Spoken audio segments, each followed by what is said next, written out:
स्वागत है आप सभी का tech study ITI YouTube channel पर। ITI CBT एग्जामिनेशन आप सबके 2026 शेड्यूल्ड हैं जुलाई अगस्त में।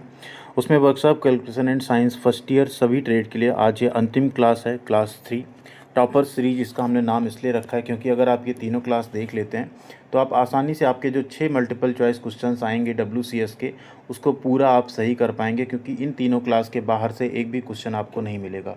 अगर आपने नहीं देखा है तो प्लेलिस्ट में जाइएगा, वहाँ पे आपको वर्कशॉप कैलकुलेशन एंड साइंस की जो प्लेलिस्ट मिलेगी उसमें सारे क्वेश्चंस के पार्ट वाइज क्लास वाइज आपको मिल जाएंगे, उसको आप देख लीजिएगा। साथ ही साथ आपको एम्प्लॉयबिलिटी स्किल, ट्रेड थ्योरी की अलग अलग जो ट्रेड है उनकी वीडियोज़ मिल जाएंगी। तो आप चैनल में जाके प्लेलिस्ट ज़रूर चेकआउट कीजिए, सारी चीज़ें बिल्कुल फ्री ऑफ कॉस्ट हैं, उन्हें आप ज़रूर देखिए जिससे आपका CBT एग्ज़ाम अच्छा हो सके।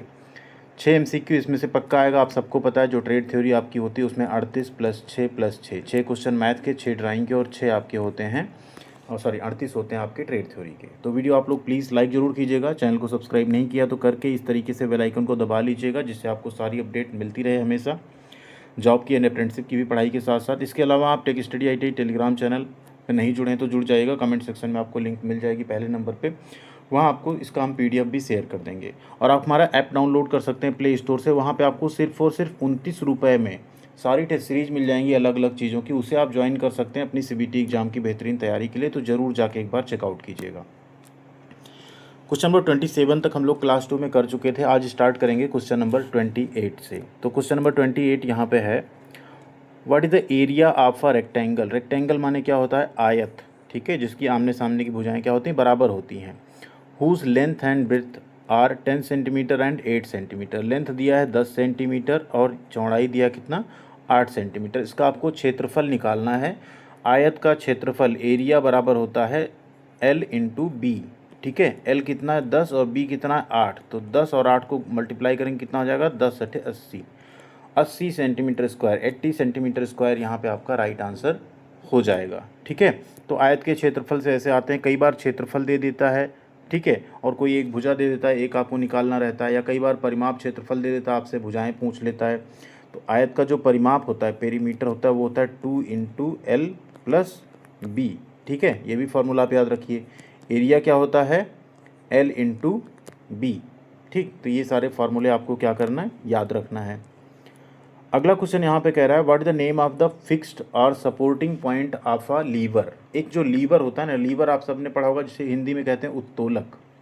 First class, second class and third class आपके होते हैं। तो लीवर का फिक्स और सपोर्टिंग पॉइंट जो होता है उसे क्या कहते हैं।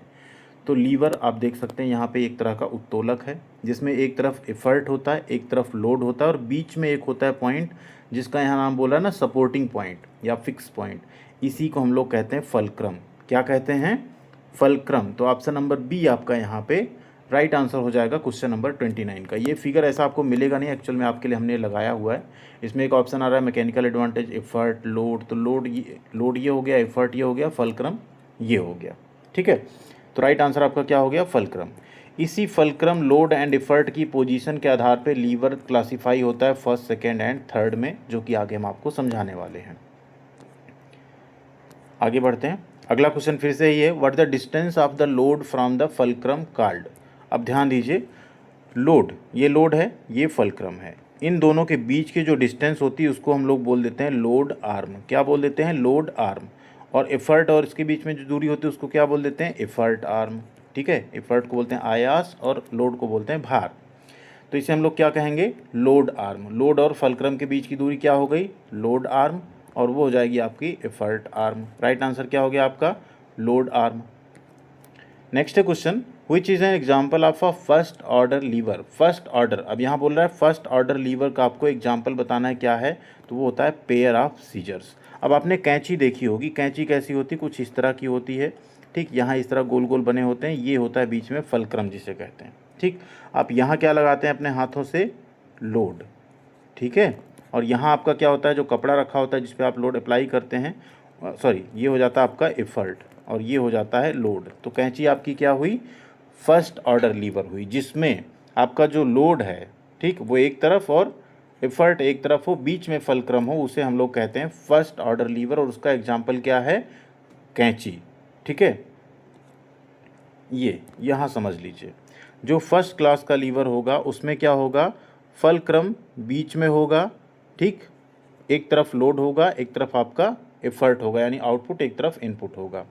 जो सेकेंड क्लास लीवर होगा जिसको हम लोग व्हील बैरो बोलते हैं, उसमें आपका फलक्रम सबसे किनारे होगा, लोड जो आपका होगा वो यहाँ बीच में रहेगा और इनपुट आप यहाँ किनारे लगाएंगे। जैसे आप ये पहिया लगा है, इस पर आप कूड़ा लोड कर लेते हैं और यहाँ से आप हाथ से उठा के ले जाते हैं। ऐसे इसको उठाना बहुत भारी लगेगा, तो जो लीवर्स होते हैं, उत्तोलक होते हैं, क्या करते हैं, हमारा काम आसान करते हैं, हम कम इनपुट दे के अच्छा आउटपुट प्राप्त कर लेते हैं। और थर्ड क्लास लीवर में क्या होता है कि फलक्रम तो किनारे होगा, लेकिन जो यहाँ इनपुट यहाँ था, इनपुट यहाँ बीच में होगा और आउटपुट जो है किनारे होगा। जैसे हमारी फॉरसेप्स, हमारे जो बाइसेप होते हैं ना, जैसे अगर इसमें आप देखें तो फलक्रम आपका कोहनीज हो गया, एकदम किनारे हो गया, ठीक है। इनपुट फोर्स आप यहाँ जब लगाते हैं तो आपका कहीं और बीच में से आता है और आपका आउटपुट फोर्स रहता है जो आप डंबल या कुछ रेज कर रहे हैं, तो उसे हम लोग कहते हैं third class lever. First, second and third इस तरह होता है। तो पेयर ऑफ सीजर्स आपका क्या है यहाँ पे, फर्स्ट क्लास। अब आगे बढ़ते हैं, सेकेंड ऑर्डर लीवर कौन सा होगा। अब सेकेंड ऑर्डर अभी हम लोगों ने पढ़ा कि सेकेंड ऑर्डर में क्या व्हील बैरो था ना, यहाँ पे आपका फलक्रम हो गया, यहाँ कहीं लोड होगा और यहाँ आप एफर्ट लगा रहे हैं, ठीक है। तो इसमें देखिए कौन ऐसा हो सकता है, एक कॉमन बैलेंस। तो कॉमन बैलेंस जो तराजू होती है उसमें क्या होता है, दोनों तरफ इस तरह पलड़े होते हैं, बीच में फलक्रम होता है, तो ये तो गलत हो गया। ए पेयर ऑफ सीजर्स, ये हो नहीं सकता है, तो फर्स्ट ऑर्डर है। बॉटल ओपनर, ठीक है, या ह्यूमन फोर आर्म। अब फोर आर्म तो आपका थर्ड क्लास है।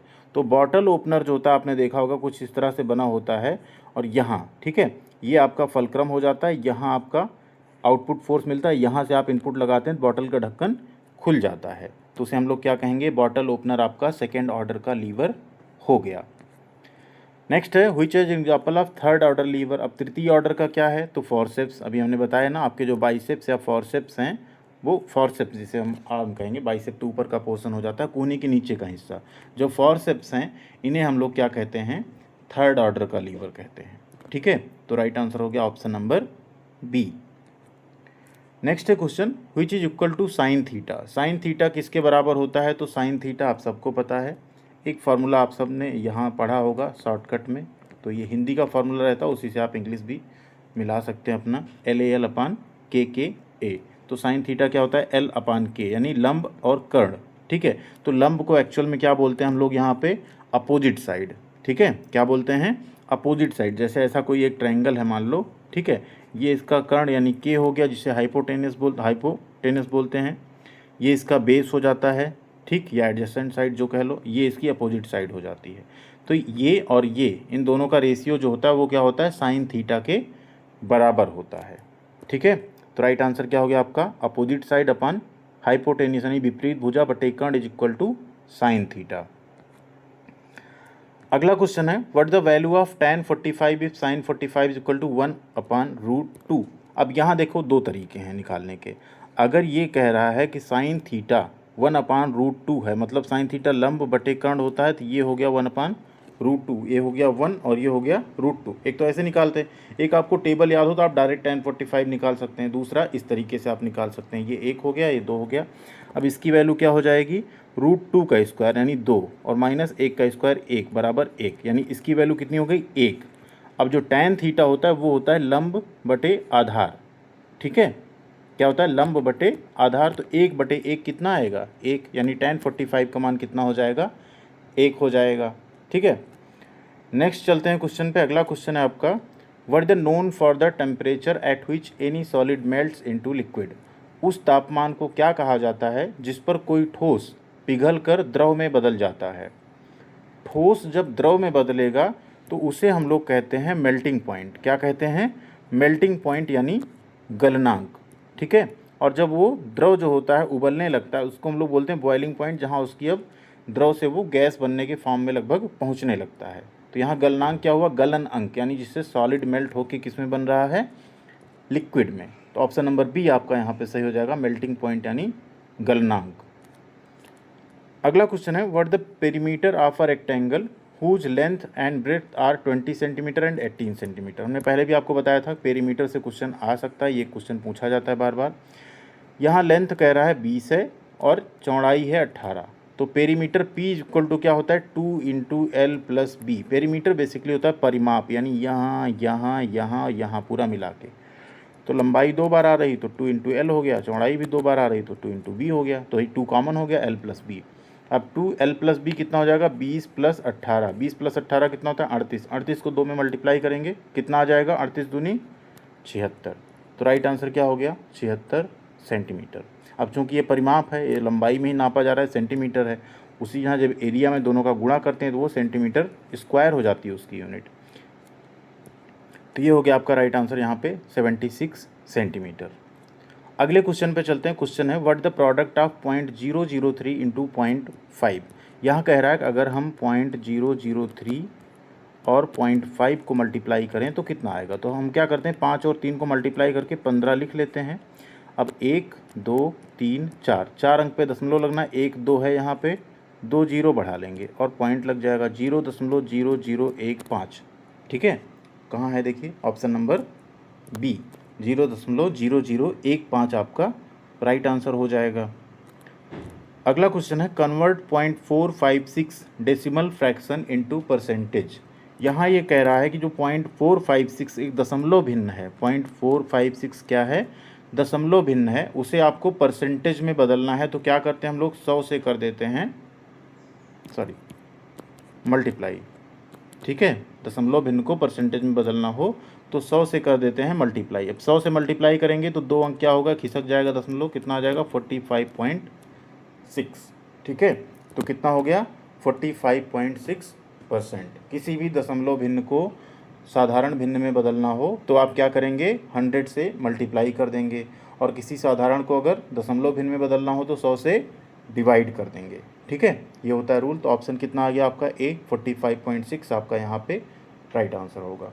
तो यही है टोटल 39 क्वेश्चंस। आप इमेजिन करिए कि इन सिर्फ 39 क्वेश्चंस को पढ़ के आप 6 क्वेश्चंस अपने सही कर सकते हैं। हो गई ना बात एकदम पेपर आउट होने जैसी, कि इन 39 क्वेश्चंस को आप पढ़िए और 6 के 6 क्वेश्चन सही करके 12 नंबर अपने मार्कशीट में ऐड कर लीजिए, जो कि बहुत अच्छा आपको स्कोर कराएगा। इसी तरह हमने ईडी जो है इंजीनियरिंग ड्राइंग उसकी क्लास करा दी है, उसमें लगभग 25 से 30 क्वेश्चन हमने कराए हैं। आप नहीं देखें तो ज़रूर देख लीजिएगा। उसे अगर आप कर लेते हैं तो उसमें भी आप 6 क्वेश्चन सही कर लेंगे आसानी से। बाकी आपका जो ट्रेड हो, इलेक्ट्रीशियन हो, फिटर हो, इलेक्ट्रॉनिक मैकेनिक हो, एमएमबी, वेल्डर, प्लम्बर जो भी हो, उसकी क्लास ऑलरेडी चैनल पे प्लेलिस्ट में मौजूद है, उसे आप लोग देख सकते हैं। 10 से 15 पार्ट हैं टोटल, उन्हें अगर आप देख लेते हैं तो आप बहुत आसानी से वहाँ भी अच्छा नंबर स्कोर कर पाएंगे। एम्प्लॉयबिलिटी स्किल फर्स्ट ईयर भी हमने पढ़ाया हुआ है, उसे भी आप लोग ज़रूर चेकआउट कीजिएगा प्लेलिस्ट में। थैंक यू वेरी मच, ख्याल रखिएगा अपना। मिलते हैं अगली अपडेट के साथ अगले वीडियो में।